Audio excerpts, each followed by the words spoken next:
We're glad to have you back. The logistics and supply chain sector is one of the fastest growing industries in Nigeria, though still in its nascent stage. As of 2018, the value of Nigeria's logistics sector was estimated to be $696 million. That's a lot of money. That's about 250 billion naira. Logistics can therefore be attributed to be the main indicator of economic advancement, expressed boldly in trade facilitation and business competitiveness. With the booming commerce space in Nigeria, the delivery providers in the country have seen a steady growth in their revenues as the population is increasing, with average revenue per user amounting to $46.53 in 2019. The future of logistics market in the region looks promising. However, with a huge infrastructure deficit and anti-business government policies, poor road network, unstable electricity, taxation issues, among other challenges, this has led to the sector not being able to achieve its full potential. With local stakeholders unable to meet financial obligations, transferring costs and charges to end users, thus making them uncompetitive and making room for foreign-owned operators with the financial capabilities to absorb high level of business risk to enter into the market, entrenched, corruption and others being additional factors. A lot of issues in the plate to grapple with in this very big and promising sector. But to this end, there is need for massive investments in the logistics sector, and regulatory support is highly required to drive the desired improvements that will facilitate the long-awaited transformation in the Nigerian logistics environment. I introduced him earlier. We'll talk about the challenges of this sector and what is expected for them to be able to do better. I have joining me live in the Lagos studios is the General Manager, Courier and Logistics Regulatory Department of the Nigerian Postal Service, that's NIPOST, Mr. Dotun Shonde. Good afternoon, and thank you very much for your time. Thank you for having me. Good afternoon. Yeah, let me start this way. What's been happening in that space before all of these regulations and what we intend to make, to put things right, as in we're trying to put things right at the moment, but what's been playing out before now? Well, what has been playing out is that we've been having quite peaceful regulatory environment. Of course, we have the postal operators. That's the public postal operator, NIPOST. Okay. In the environment, you also have the private postal operators. Okay. We have them in two categories, international players and, of course, the national players. It's been wonderful, it's been peaceful, it's been rewarding until lately.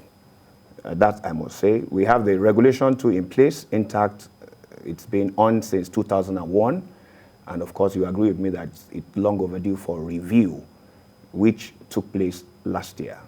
And immediately after the review, we had some pocket of issues here and there. Yes, those are the issues that we need to now crack. Now, after the regulation, there were maybe changes in some prices for registrations and all of these things. So take us through. And really, if we look at the situation, COVID-19, Nigerians are just trying to recover. So what necessitated that increment at this very time, or the new regulation at this very time? I shouldn't use the word increment. All right. The truth here is, a well-run society or industry, to be frank, must have high and consistent standard.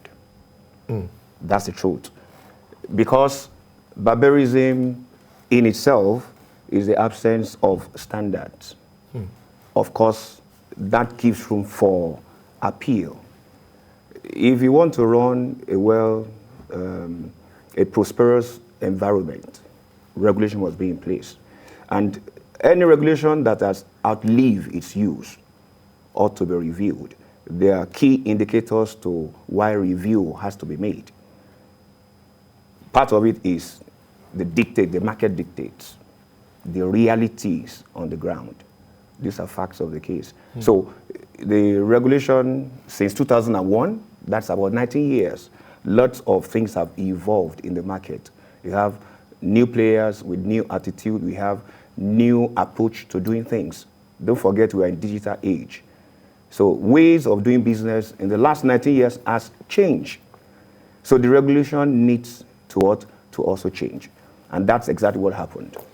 We have a review in 2020 after due consultation with the stakeholders after. Yeah, I wanted to ask how well were the stakeholders carried along, because it should be a process. Yes. And the stakeholders, because I know most of them will be watching us as we speak here.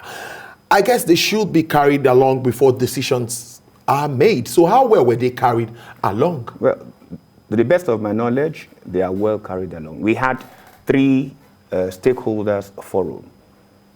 We had 2 last year. We had another 2 this year, actually. And the Honorable Minister of Communication, Dr. Issa Pantami, approved. And the Postmaster General of the Federation, in the person of Dr. Ismail Adebayo Adewusi, they were all on ground. We engaged the 2 major stakeholders, and we have a new one coming in. We have the ANCO, Association of Nigerian Courier Operators. We also have the NIACA, the Nigeria International Air Courier Operators. Of late, we have the LOCODOA, Logistics, Courier, Haulage, Dispatch, and Courier Operators. So these pressure groups, these approved associations, these licensed operators were actually in the know. We sat on a round table on each of the occasion to do the review, and it was embraced by all. I'm saying that I think this complaints, or most likely, is coming from the small businesses, the small space. Those are trying to, make ends meet and run 1 or 2 businesses. I think that is where this is coming from. Is there no provision, especially for these ones, that can, help them still stay in business? Yes. Well, to the best of my knowledge, I must be frank with you. Business is not done on sentiments. Business is done on facts and figures. You don't come to a business without a feasibility study, without business plan, without finding out what it takes. That is putting the cart before the horse. So most of the things the new regulation takes care of is to also create room for the SMEs. That's the beauty. The benefit of this new regulation is to allow for the MSME operators. We never had that before in the last 19 years. Like I told you, the attitude of the customer and the consumer and the investors has changed. So we need to accommodate the SMEs. We used to have 2 categories for 19 years. Just last year, with the approval of the Honorable Minister of Communication, we reviewed that regulation which accommodated the SMEs. So there's ease of doing business. The new regulation is so flexible that you can migrate from being an SMEs even to the level of international player. So to my mind, it's one of the best things that has happened in the courier and logistics industry in Nigeria. The youths are empowered to come in and do business legitimately. Emphasis is on doing business legitimately, because you also think of those who have been in the business before you. You think of the ethical standards. You think of the professional values. So all these things need to be put in place. We need to jettison sentiments. Let's be frank. You want to bring them in, but you also want to tolerate all-comers attitude. You don't also want to entertain do as you like mentality. You want to ensure that people keep to the rules of the game. And that's it. Well, some will say that at this time where government needs revenue, that this is just another move to generate revenue and not more of sanitizing the system. No, I disagree with that. I've not mentioned anything about revenue here. And like I did say, in the last 19 years, no review was done. It's not about the revenue. It's about accommodating more investors, accommodating the SMEs operators, empowering the youth. What we do is to license the would-be investors to collaborate, to partner. We never had that before. So the essence and the beauty is to have a sanitized environment where you get quick or swift return for your investment. We need to create that enabling environment. So if you're licensed, you need to keep to the dictates of the regulation. We do the monitoring to ensure that it's a win-win situation for both the public operator and the private operator. That's it. But I would ask again that if you say, well, yes, we want to keep the system, maintain standards, meet up with, of course, international standards, how affordable will it not be for a small business to get into a courier or logistics business? Okay, it's affordable. Let me run you through the categories of licenses Please that we do. have. That will help. Please do. We have the international category of license. It's not for the boys, it's for the men. If you have not built capacity to a certain level, you can't play. What category do the likes of the DHLs, the UPSs, That's the Forex, what level do they fall into? That's the international. They are the big boys. That's the international level. You need to have warehouse. Okay. Courier and logistics is beyond delivery. True. It's a big messengerial service that covers a lot, quite a lot. Quite a lot. And the market is yet to be fully tapped.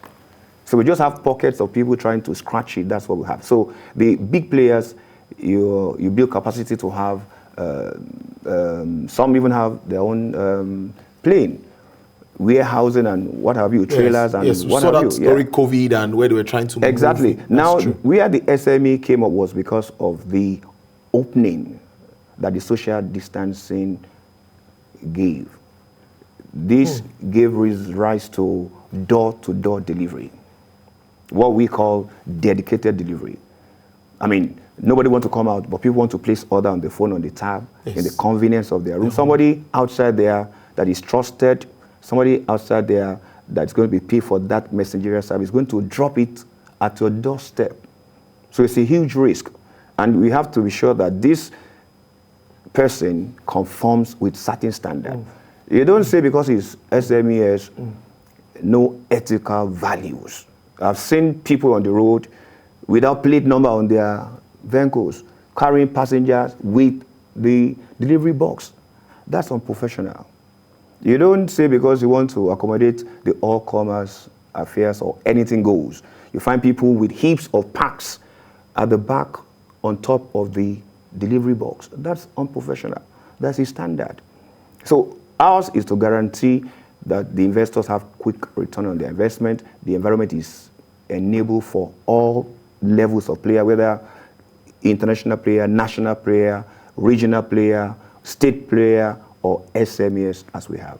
So the SMEs is a new, it's not really new, but it's a response. It's a response to the market dictates, you know, and the major players may not venture into that yet, but the industry has to be sanitized. Everybody has to be on the same page. You don't say because you want to run SME category and you have like 15 association. I didn't say the Nigerian Bar Association having 15 association. I didn't say the medical, you know. So if it's a professional industry, a professionalized industry, then we need to be more organized and more decent in our approach. That's actually our stand. So technology takes place in all of this. There's a role for technology in all of this because advancement and all of that. Tell us what you're doing around that in NIPOST. Well, in NIPOST, we offer, and I know some of these seasoned courier and logistics operators, they also offer the same service, e-commerce. E-commerce, online delivery, I mean, online ticketing and delivery. You know, we are going digital. This is the digital age. So you need to actually embrace the change in the business environment, in how business is being done. So NIPOST, for instance, we have the e-commerce and logistics. We also have the e-stamp, which is the latest one for authentication of your purchases and your receipts. Yes, we are going to have that. You don't have to affix the stamp physically. That can be done electronically. So, so many things. But is this, what is happening in Lagos? I'm just inquisitive and I was thinking, like somewhere like Ibadan, will it be the same thing? Or somewhere like Oshun, will it be the same thing? Because I think the major hubs to me now looks like Lagos, and maybe Abuja. Port Harcourt. Port Harcourt, yes. Well, maybe Owerri too. I don't know how well a lot of those areas are. Rivers. Rivers, yeah. Well, with time, just as you have a different sector of the economy with different level, I mean, but it has to be a level playing field. It's one Nigeria, I believe, so it doesn't really matter where it is. It's supposed to be a uniform rate. The response may not be the same. The kind of business Lagos generates, you can't compare with a place like maybe Osun, for instance. True. But doesn't mean that the service is different. NIPOST is present in every nook and cranny of this country. Any local government, you find the presence of NIPOST there. The rate that we charge is the same. And don't forget, we charge social service rate. Sometimes you think, how do we break even? You know, and you think about the IGR as well. How do we sustain our services? So it's the same anywhere you go. I mean, the cost of fuel in Lagos may be slightly different or higher in other parts where you don't have that supply, you know. But you see, the quality of service has to be the same. Almost finally, there's at least we've seen pockets of protests in some places against all of this. So how would you react to this protest, and what should be the way forward? Because I guess as the will I call you now the regulator and a player also in the industry, you need to accommodate people in, and you know. So what's your reaction to all of this? Well, first and foremost, let me say this. Just this Monday, at the National Assembly, there was a public hearing. And the chairman of the Senate Committee on Communication, distinguished Senator Mrs. Oluremi Tinubu, was actually the one who presented the bill. All stakeholders were present. The Senate President was there. The Honorable Minister of Communication and Digital Economy was there. The Postmaster General of the Federation was there. Everybody was there. People were actually asked to submit their memoranda. The essence of this is to have a better environment. That's the truth. To have a better environment. Everybody is given the opportunity to also contribute one way or the other. So we are doing much in terms of sanitizing the industry and trying to allow key players to come in. If that bill is passed, NIPOST will cease to be the regulator. In fact, NIPOST is saddled with this responsibility. And I've said it in different forums. NIPOST is doing the industry a favor. It's a huge burden when you are both a player and regulator, because honestly, people look at you from different that. angle. Oh, you can't trust this guy, or whatever he does is anti-business. But it's not so, because we also have the same effect. I was in Abuja just this Tuesday after the public hearing, and they did a little market research. What NIPOST ordinary would take parcel consignment for 1,200 is what somebody is taking for as low as 250. Now you think of the cost implication. What's the cost-benefit analysis? How did it get to that tariff? So you find price war. You find people doing price undercutting. And for them to survive, there will be pre-frame. We have lots of bunch of complaints in our office. So we are leaving our core mandate to take care of this national interest. Once the regulator comes into place, even NIPOST will be regulated. And you now see the influence of the public carrier. So what we have now for win-win situation is to accommodate everybody. That's why the categorization has been further decategorized to bring in more players. So I don't see much of a problem. Rather, I see partnership, alliances, mergers. I see acquisition is going to take place once that happens. Wrapping up now, a country of 200 million people, as much as I agree with you that, yes, we're going to bring people in. What more do you think they need to know about how to run this business without getting their fingers burnt? Because I read through, I was researching for this discourse, and I saw that some people have said their bikes are being seized and some things are being happening. Maybe they didn't register. I heard all of that. So clarify that aspect. Let Nigerians understand what is really happening so that we're not caught unawares. Okay. First, I would like those who are really, really interested in doing legitimate business to visit our web portal. There's a link.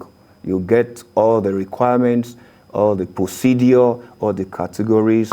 You find almost the news and updates and events, that will help. clrd.nipost.gov.ng. This will help you to be abreast of the happenings. You don't, like I said, you don't just start a business without you doing the proper finding out. You'll be on the other side. So we want everybody to be on a level playing field, not because NIPOST is the regulator for now. Even when NIPOST is being regulated, that's going to subsist. So everybody has to be a legal player, operate on the same level field, and of course, it will bring about harmony in the industry. There won't be problems as we have. It's not good to have problems, particularly at this time when Nigerians are trying to recover and do small and run businesses. Thank you very much. It's really interesting having you join us on the show and explaining all of this to Nigerians. The General Manager, Courier and Regulatory Department, NIPOST, Mr. Dotun Shonde. Thank you very much, and do enjoy your weekend. And more meetings, more consultations with all of the business people so that everybody can be carried along. That's right. Thank you very much. Enjoy your weekend. Thanks for having me. All